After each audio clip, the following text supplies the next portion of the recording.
사자들이여 어서 가서 어둠을 물리치고 주의 진리 모르는 백성에게 복음의 빛처럼 빛의 사자들이여 복음의 빛처럼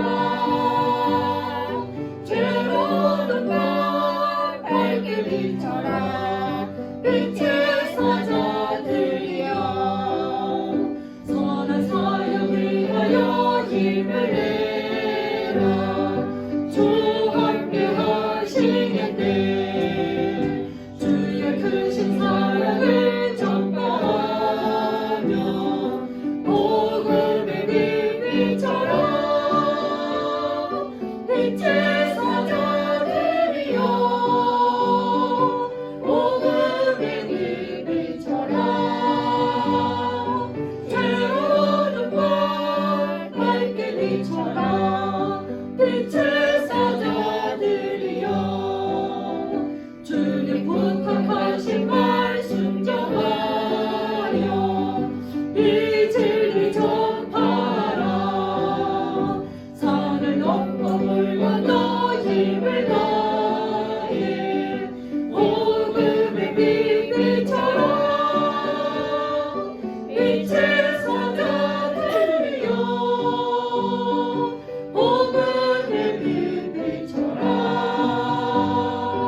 죄로운 날 밝게 비춰라 빛의 사자들이여 동서남북 어디나 동서남북 어디나 평강까지 주님만 의지하고 눈 어두워 못 보는 백성에게 복음의 빛처럼 빛의 사자들이여 복음의 빛처럼 죄로운 날 밝게 비춰라 빛의 사자들이여 아멘. 빛의 사자 맞습니까? 저에게 쏘아주세요 빛을 복음의 빛을 쏘아주세요. 저도 우리 성도들에게 복음을 비춰야죠. 빛의 사자들이 후렴만 빛의 사자들이여 첫음만 빛의 사자 시작 빛의 사자들이여 아멘 복음의 빛처럼 죄로운 날 밝게 비춰라 빛의 사자들이여 이솔로몬 안수 집사님 기도해 주십니다.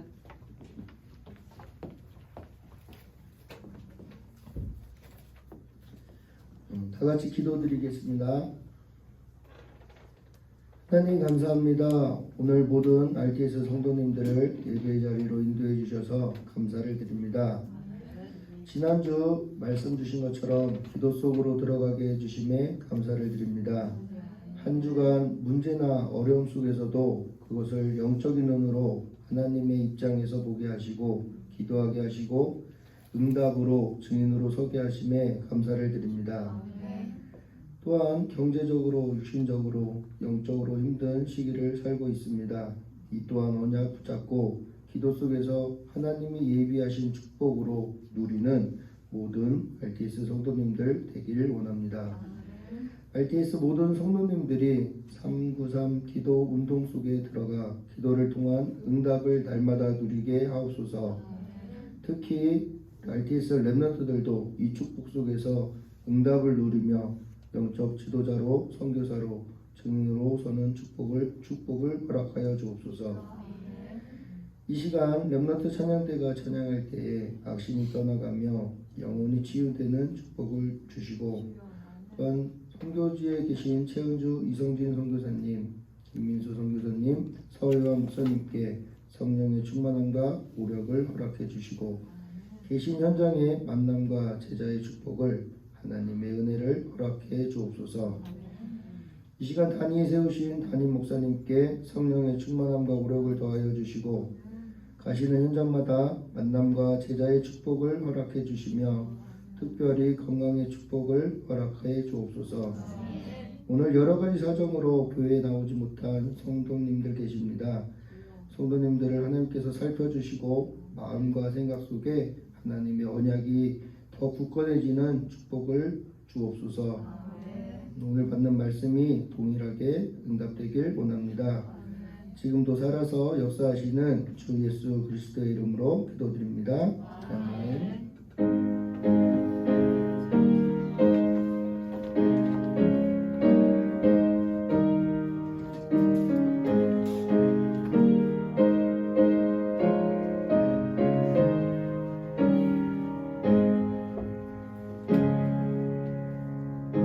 우리 렘넌트 성가대 하나님 앞에 찬양 올려드립니다.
아멘. 감사합니다. 예, 우리가 원래 문제에서 우리를 구원하여 하나님 자녀 됐으니 그 예수 그리스도를 깊이 생각하라. 참 예수 그리스도 안에서 자유를 누릴 수 있는 영적 평안함을 주신 찬양에 우리 찬양을 보면 우리 렘넌트들이 그 찬양 선곡하는 게 어렵죠 우리 찬양 그죠? 근데 참 그런 자신의 그런 어떤 상황들을 가지고 그런 어떤 믿음의 신앙의 고백들이더라고요. 이렇게 올릴 때 보면은 참 이렇게 귀합니다. 우리 이 목사가 설교하는 게 그게 부담이잖아요. 그러니까 우리 대표기도 하시는 분들도 그게 참 큰 부담이시더라고요. 근데 우리 찬양하는 우리 렘넌트들도 매주 그것을 곡을 선정하는 거나 이렇게 저기들이 준비를 해서 하는 이 시간 자체가 굉장히 그들에게 큰 부담이라는 걸 이렇게 언젠가 한번 이렇게 느낀 적이 있습니다. 늘 힘을 하나님 주셔서 하나님 앞에서 기쁜 찬양 올려드릴 수 있도록 우리 렘넌트들 위해서 늘 기도해 주시지만 항상 그 기도에 새로운 힘을 늘 얻을 수 있도록 기도해 주시기를 바랍니다. 오늘 우리 멤버들 안 빠지고 다 와세요. 다 출석해 100% 출석. 네, 감사합니다. 말씀 봅니다. 마가복음 1장입니다. 마가복음 1장 1절에서 15절 말씀까지. 사실은 1장을 전장을 다 읽으면 좋겠는데 15절까지 제가 읽어드립니다.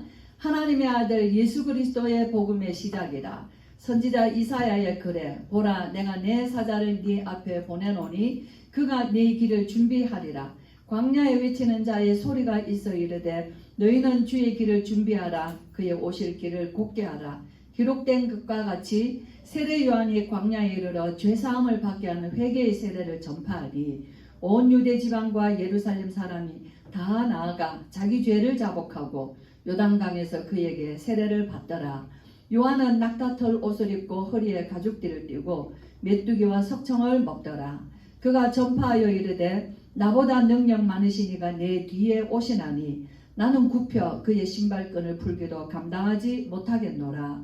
나는 너희에게 물로 세례를 베풀었거니와 그는 너희에게 성령으로 세례를 베푸시리라. 그때에 예수께서 갈릴리 나사렛으로부터 와서 요단강에서 요한에게 세례를 받으시고 곧 물에서 올라오실새 하늘이 갈라지며 성령이 비둘기같이 자기에게 내려오심을 보시더니 하늘로부터 소리가 나기를 너는 내 사랑하는 아들이라 내가 너를 기뻐하노라 하시니라. 성령이 곧 예수를 광야로 몰아내신지라. 광야에서 40일을 계시면서 사탄에게 시험을 받으시며 들짐승과 함께 계시니 천사들이 수종 들더라. 요한이 잡힌 후 예수께서 갈릴리에 오셔서 하나님의 복음을 전파하여 이르시되 때가 찼고 하나님의 나라가 가까이 왔으니 회개하고 복음을 믿으라 하시더라. 아멘. 아멘. 마가복음의 시작입니다. 우리 제목을 보겠습니다. 시작. 하나님의 아들 예수 그리스도의 복음.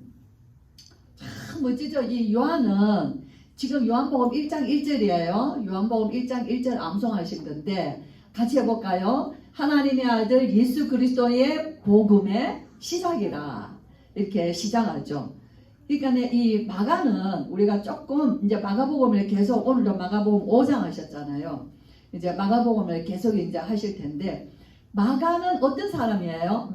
혹시 마가는 12제자 중에 한 사람이 아닙니다. 마태도 제자고 또 뭐 요한도 제자고 베드로 제자인데 마가는 제자는 아니에요. 그러면 누군가? 그러면 혹시 마가 다락방 기억하시죠? 예루살렘에서 예수님의 제자들이 이제 그 마가 다락방으로 왔어요. 그 마가 다락방 집 아들이에요. 마가 다락방이 그러니까 마가 요한이에요. 마가 요한입니다. 원래 이름은 마가 요한이라고 합니다. 근데 이 마가는 누구와 관계되어 있냐면은 바나바와 관계되어 있어요. 바나바 아시죠? 사도행전에 보면은 막 성령의 역사가 일어날 때 사도행전에 보면 자기의 재산들을 막 내놨을 때 바나바가 자기의 재산을 내놨어요.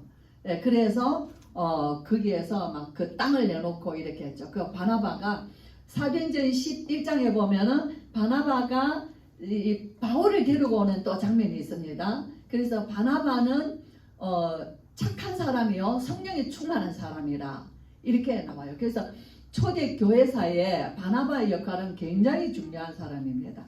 그 바나바의 생질이다 라고 나옵니다. 그러면 조카라는 얘기예요. 그러면 그 자기 외삼촌은 바나바요, 자기 어머니는 마가 요한의 그 다락방의 그 안주인, 굉장한 부잣집의 아들이죠. 그때 이제 이 마가는 아마 그 초창기 때 그 외삼촌을 따라 어머니를 따라 그 초대교회의 부흥의 운동이 자기 집에서 일어난 운동, 이게 성령의 역사니까 마가 다락방 오순절 성령의 역사가 그 마가 다락방의 역사였거든요. 그 자기 집에서 일어난 역사예요.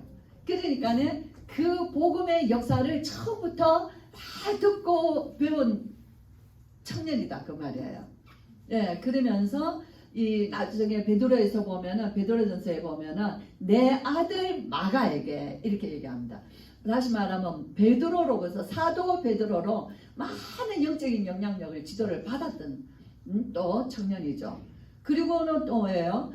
바울에게도 중요한 인물이에요. 선교 여행을 떠날 때 바나바와 바울이 갈 때 마가를 데리고 갔거든요. 근데 마가가 중간에 힘들어서인지 어땠는지 돌아왔잖아요. 그 다음에 2차 선교 여행 나갈 때 이 바울과 바나바가 다시 1차 돌아왔던 선교지를 다시 우리가 돌아가 보자 하고 2차 선교 갈 때 이 바나바는 마가를 자기 조카를 또 데리고 가려고 하는데 바울은 그때 돌아와 버린 마가를 안 데리고 가려고 하죠. 그걸로 인하여서 바나바와 바울의 크게 다툼이 일어나요. 그렇죠. 그래서 이제 바울은 누구를 데리고 가냐면 2차 선교여행에 실라를 데리고 가고 바나바는 자기 조카 마가를 데리고 구브로로 전도 여행을 가는 역사 이렇게. 그래서 성경의 이 초대교회 역사 속에 마가라는 사람은 군데군데 굉장히 많이 나옵니다.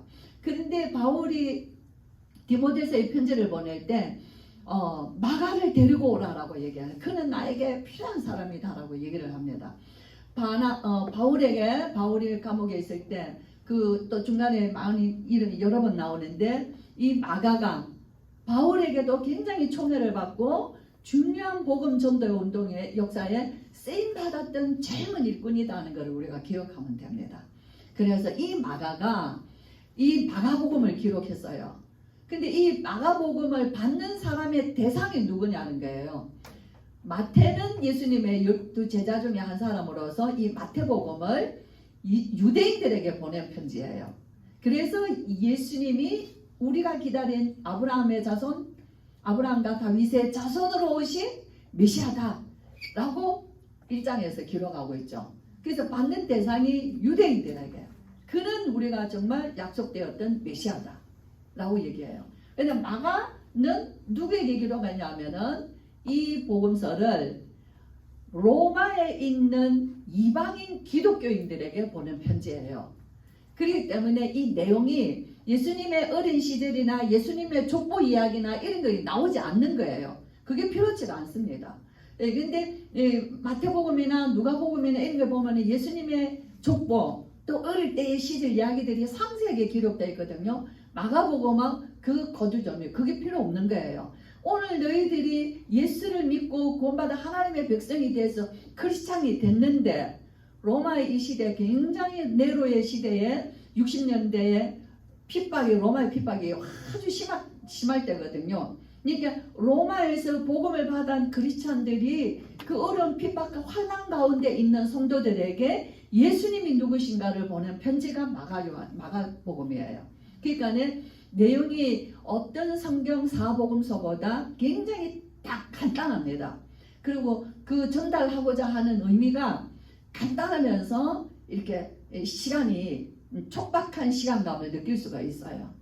그래서 성경에서 사복음서에서 가장 먼저 기록된 성경이 마가복음이다라고 얘기를 합니다. 마태복음이나 누가복음 모든 성경은 이 마가복음을 텍스트로 성경을 기록했다라고 거기에 살을 더 붙이고 그 내용들을 이렇게 했다라고 학자들이 이렇게 얘기합니다. 그래서 마가복음은 저와 여러분에게 굉장히 친숙한 말씀이 될 수 있어요. 왜냐하면은 이방인 복음을 받은 사람들에게 전한 거기 때문이에요. 그렇죠. 그것이 이제 우리가 기록자는 누구며 대상은 누구를 향하여서 마가가 성경을 썼냐 하는 것을 우리가 먼저 아는 게 중요합니다. 왜냐하면 성경은 단편적이 아니에요. 성경은 기록도 성령의 감동으로 기록하시고 성경이 편집된 것도 성령의 감동으로 성경이 66권 만들어졌어요.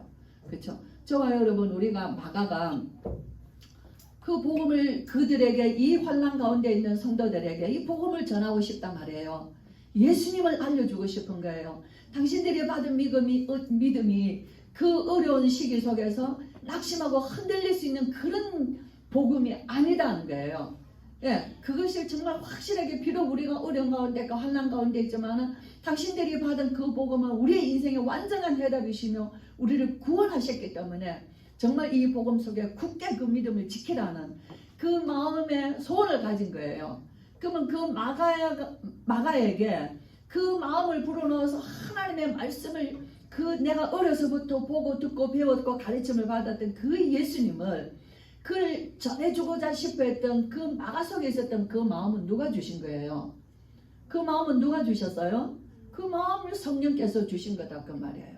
그렇죠? 저와 여러분이 우리가 이 복음을 받고 내가 내 형제나 내 이웃에게 내가 나서 정말 누구 그 사람에게 내가 만난 예수님을 전하고 싶다 하는 그 마음을 누가 주시겠어요? 우리 마음이 아니에요. 주의 성령께서 우리 마음에 주시는 말씀이에요.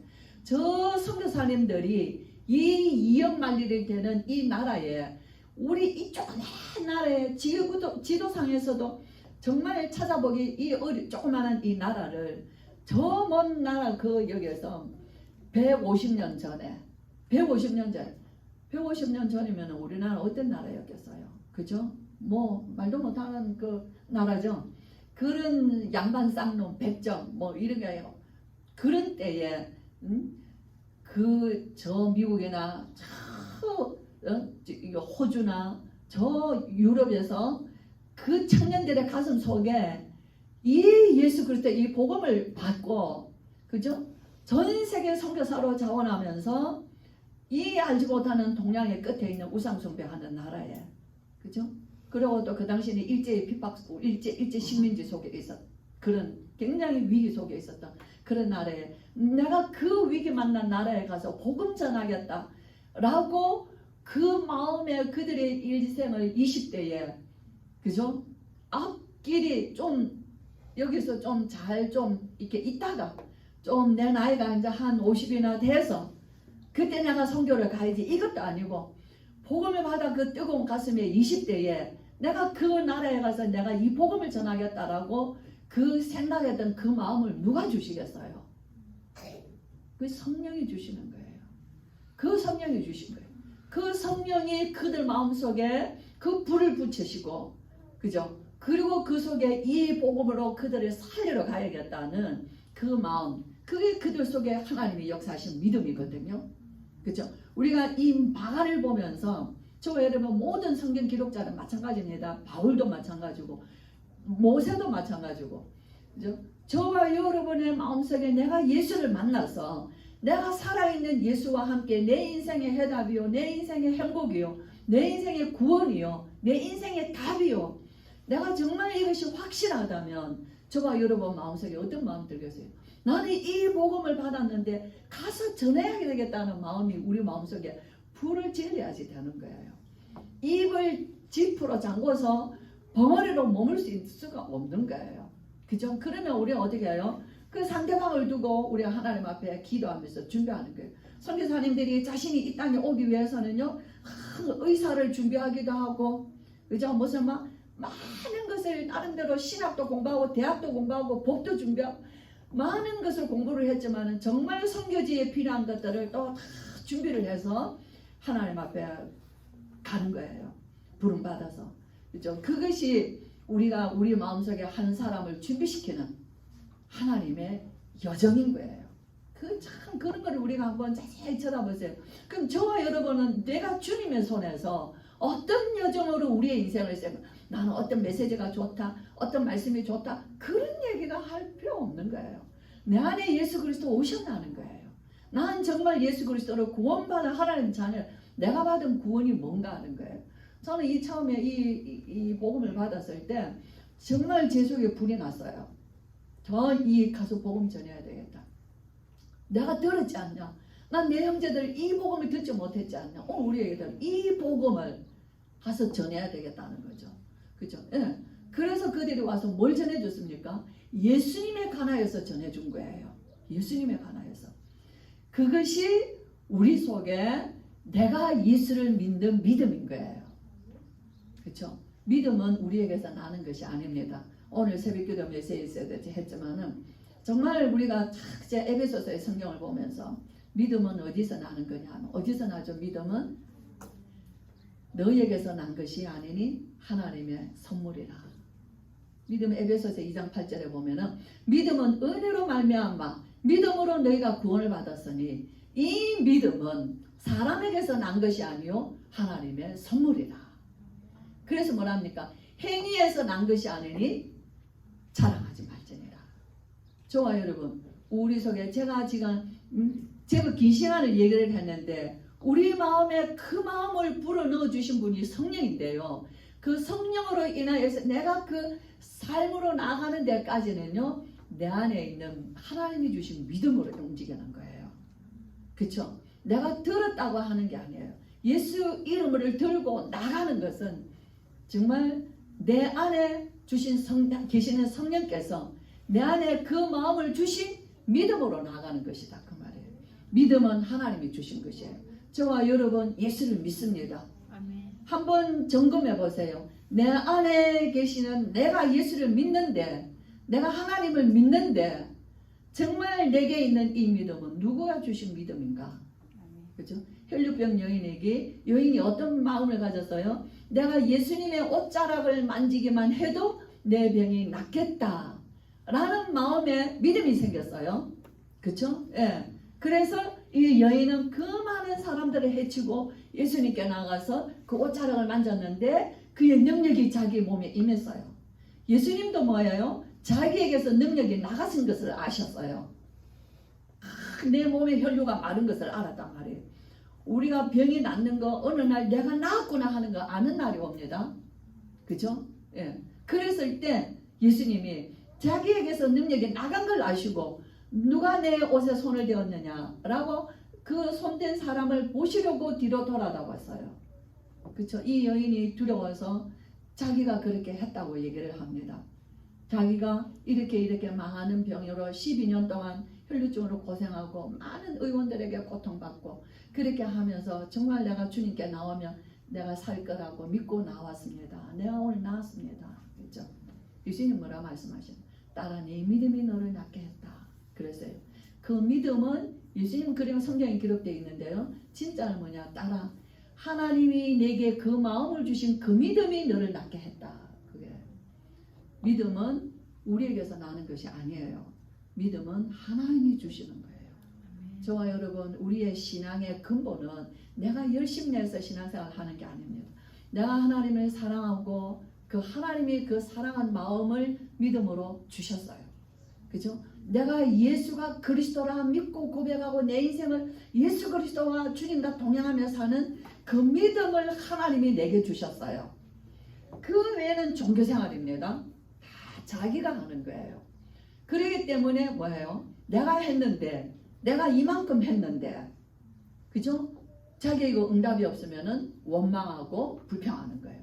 근데 그 믿음은 내게 아니에요. 내가 할 수 없는 거예요. 하나님이 내게 주신 마음이에요.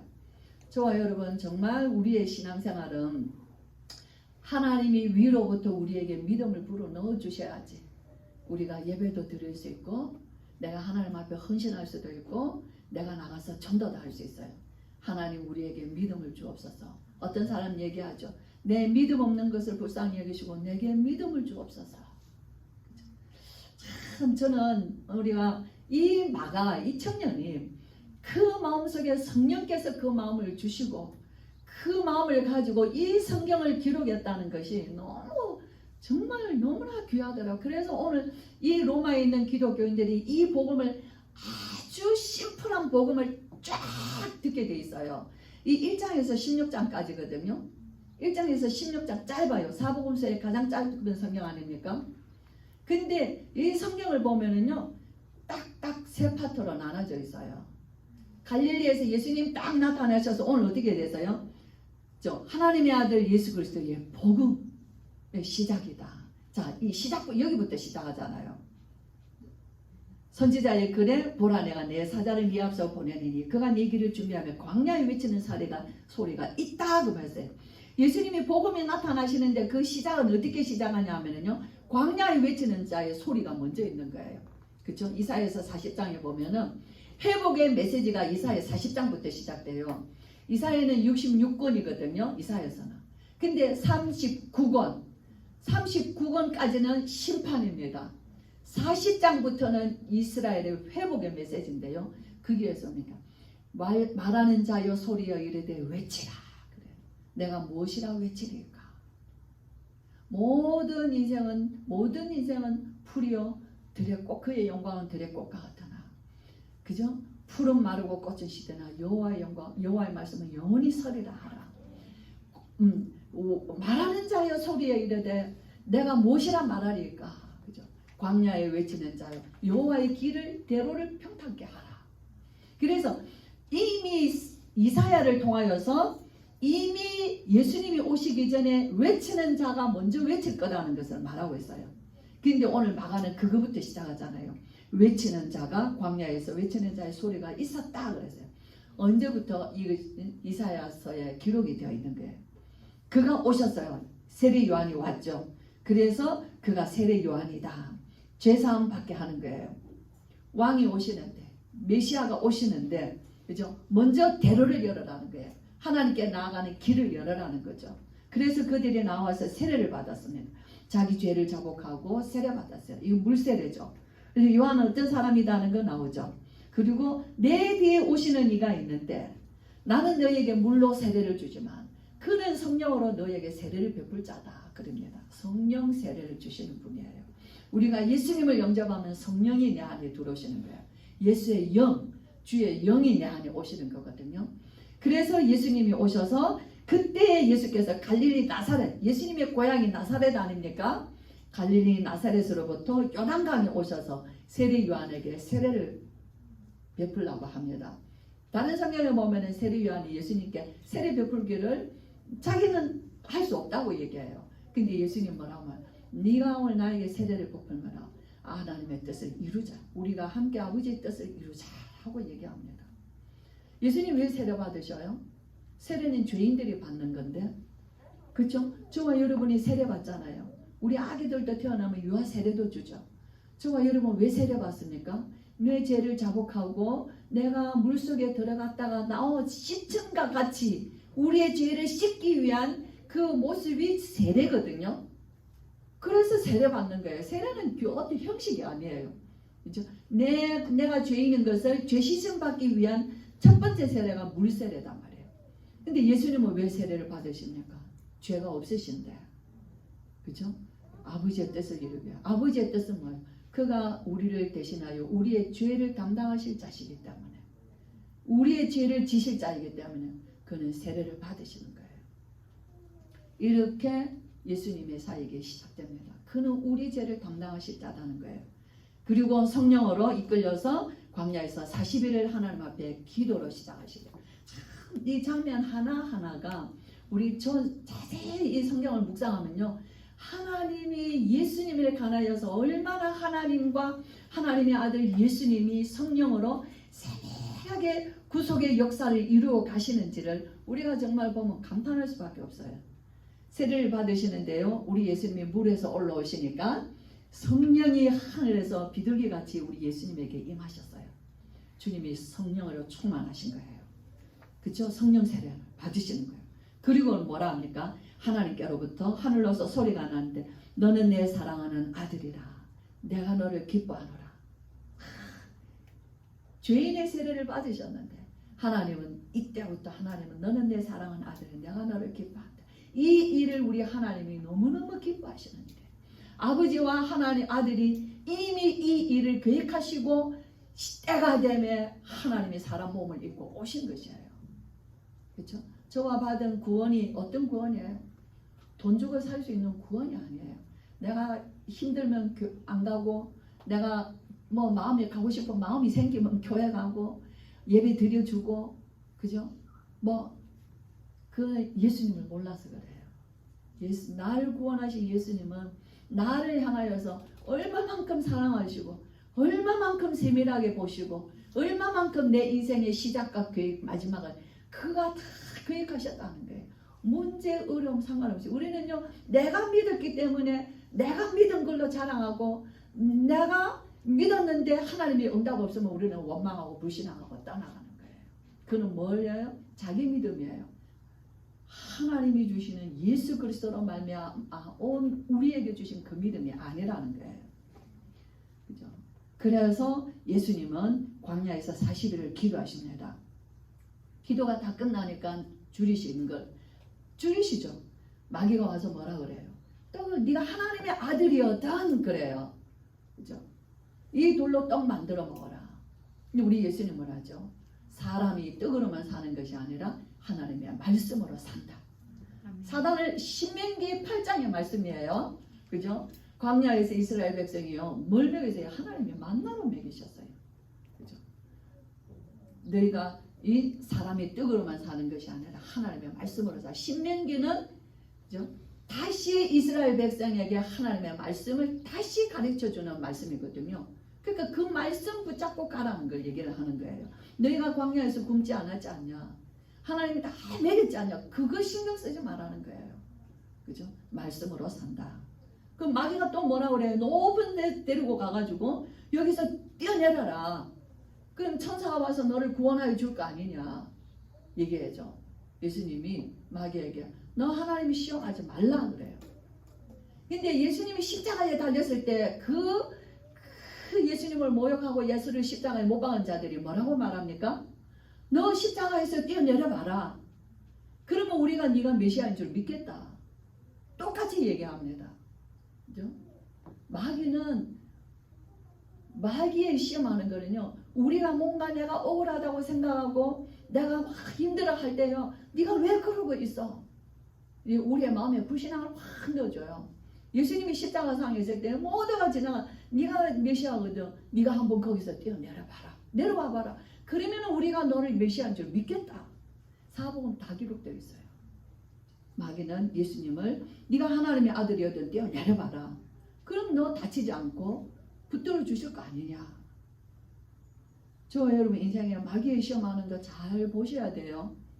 나를 넘어지게 하고 내 자존심을 건드리고 내가 먹는 것에 내가 막 매여가지고 인생 사는 거 매인 것에 먹고 사는 것에 내가 벗어나지 못하면요. 마귀는 팡팡이 먹고 사는 것으로 우리를 시험합니다. 돈으로 시험합니다. 그렇죠? 우리의 자존심 조금만 상해도 우리를 시험 넘어지게 합니다. 내게 엎드려 절하라. 그러면은 이 모든 영광을 내게 주겠다. 사단아 물러가라. 오직 여호와 하나님께만 예배할지니라. 경배할지니라. 저와 여러분 세상 어떤 억만금을 준다 그래도 세상과 짝하지 마세요. 속는 거예요. 다 사기꾼 말이에요. 전부 거짓말이에요. 아담이 그 말에 속았습니다. 그렇죠? 네가 이거 먹으면 하나님처럼 된다. 그 말에 속았어요. 마귀는 오늘도 여전히 살아서 요거밖에 할 줄 모르는 거예요.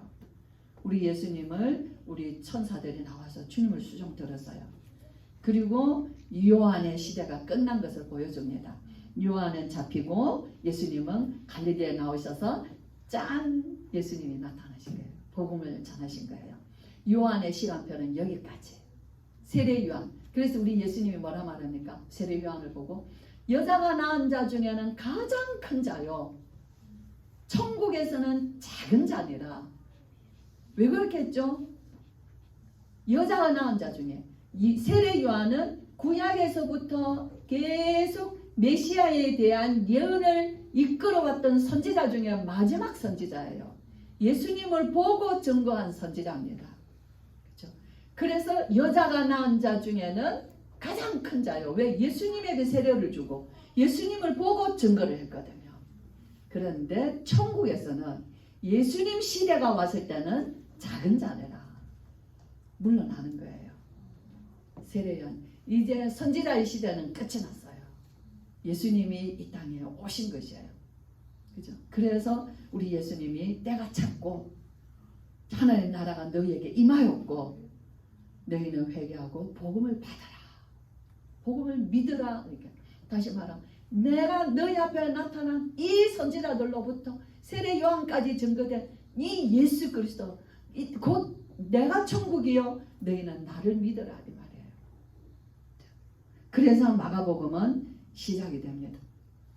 갈릴리 지역에서 예수님을 사역하시고 그리고는 갈릴리와 예루살렘을 오고 가는 길에서 사역하시고 마가복음 11장부터는 예루살렘에 들어가는 길에서부터 16장까지 그 일주일간의 기간을 마가복음 11장에서부터 16장까지 쫙 기록되어 있어요. 그러니까 이 마가복음은 어디를 향해 갑니까?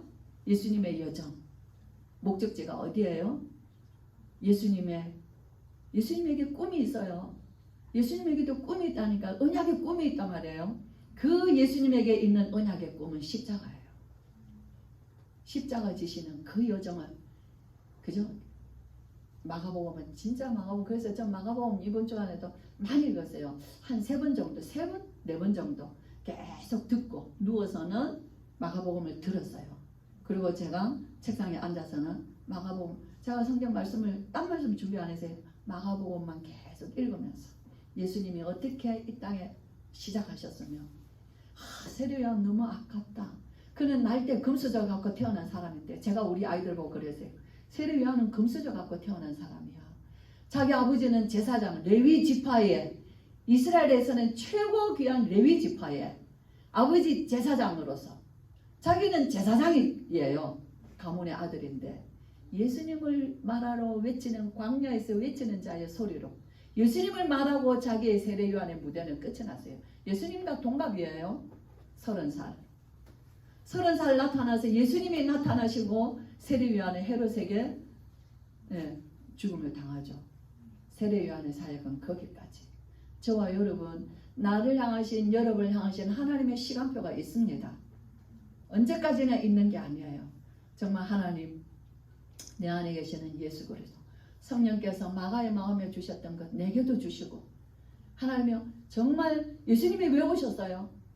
하나님 떠난 우리를 하나님 만나는 선지자의 길을 여시려고, 그렇죠? 우리 저주 가운데 우리의 저주의 문제를 담당하시려고, 사단에게 묶여서 우리가 폐병을 빠져나올 수 없는 우리에게 사단의 머리를 깨뜨려 주시려고 예수님이 오신 것이에요. 저 여러분, 이제 마가복음을 시작하면서 예수님의 그 걸어가시는, 예수님이 자기 꿈을 펼치시기 위하여서 걸어가시는 그 길을 저와 여러분이, 또 우리가 계속 마가복음을 보면서 정말 그 길을 따라 저와 여러분이 말씀의 흐름 속에 가는 우리의 인생 여정 되시기를, 십자가를 향하여서 걸어가는 저와 여러분 되시기를 주의 이름으로 축원합니다. 아멘. 네, 기도하겠습니다. 우리 주 예수 그리스도의 크신 은혜와 하나님의 사랑과 성령의 충만하심이, 주 예수 그리스도 하나님의 아들, 복음의 시작이니라. 오늘 이 말씀으로 내 인생에 오신 하나님의 아들 예수 그리스도의 이 복음으로 우리 인생을 어려움과 문제와 사건과 여러 가지 우리가 답이 없는 많은 방황하는 삶 속에서 하나님의 아들 예수 그리스도의 복음의 시작이라. 항상 어느 시점이든지 이 복음으로 주님과 시작하여 동행하는 우리의 걸음 여정 되게 하여 주시고, 정말 하나님의 이 시대에 우리에게 이 마음 주셔서 우리를 통하여서 하나님의 복음 전도자의 삶을 끝까지 살아갈 수 있기를 소원하는 오늘 예배하는 귀한 주의 자녀들과 백성들과, 특별히 하나님의 이 시대 이 복음 들고 하나님 앞에서 정말 남은 여정, 하나님 앞에 복음과 전도 설교 속에 끝까지 쓰임받기를 소원하는 귀한 주의 종들과, 하나님 앞에 이제 남은 시대를, 이 어려운 위기 시대를 세계복음화의 끝까지 쓰임받기를 소원하는 우리 렘넌트들 머리 위에 지금으로부터 영원토록 함께 계실지어다. 아멘.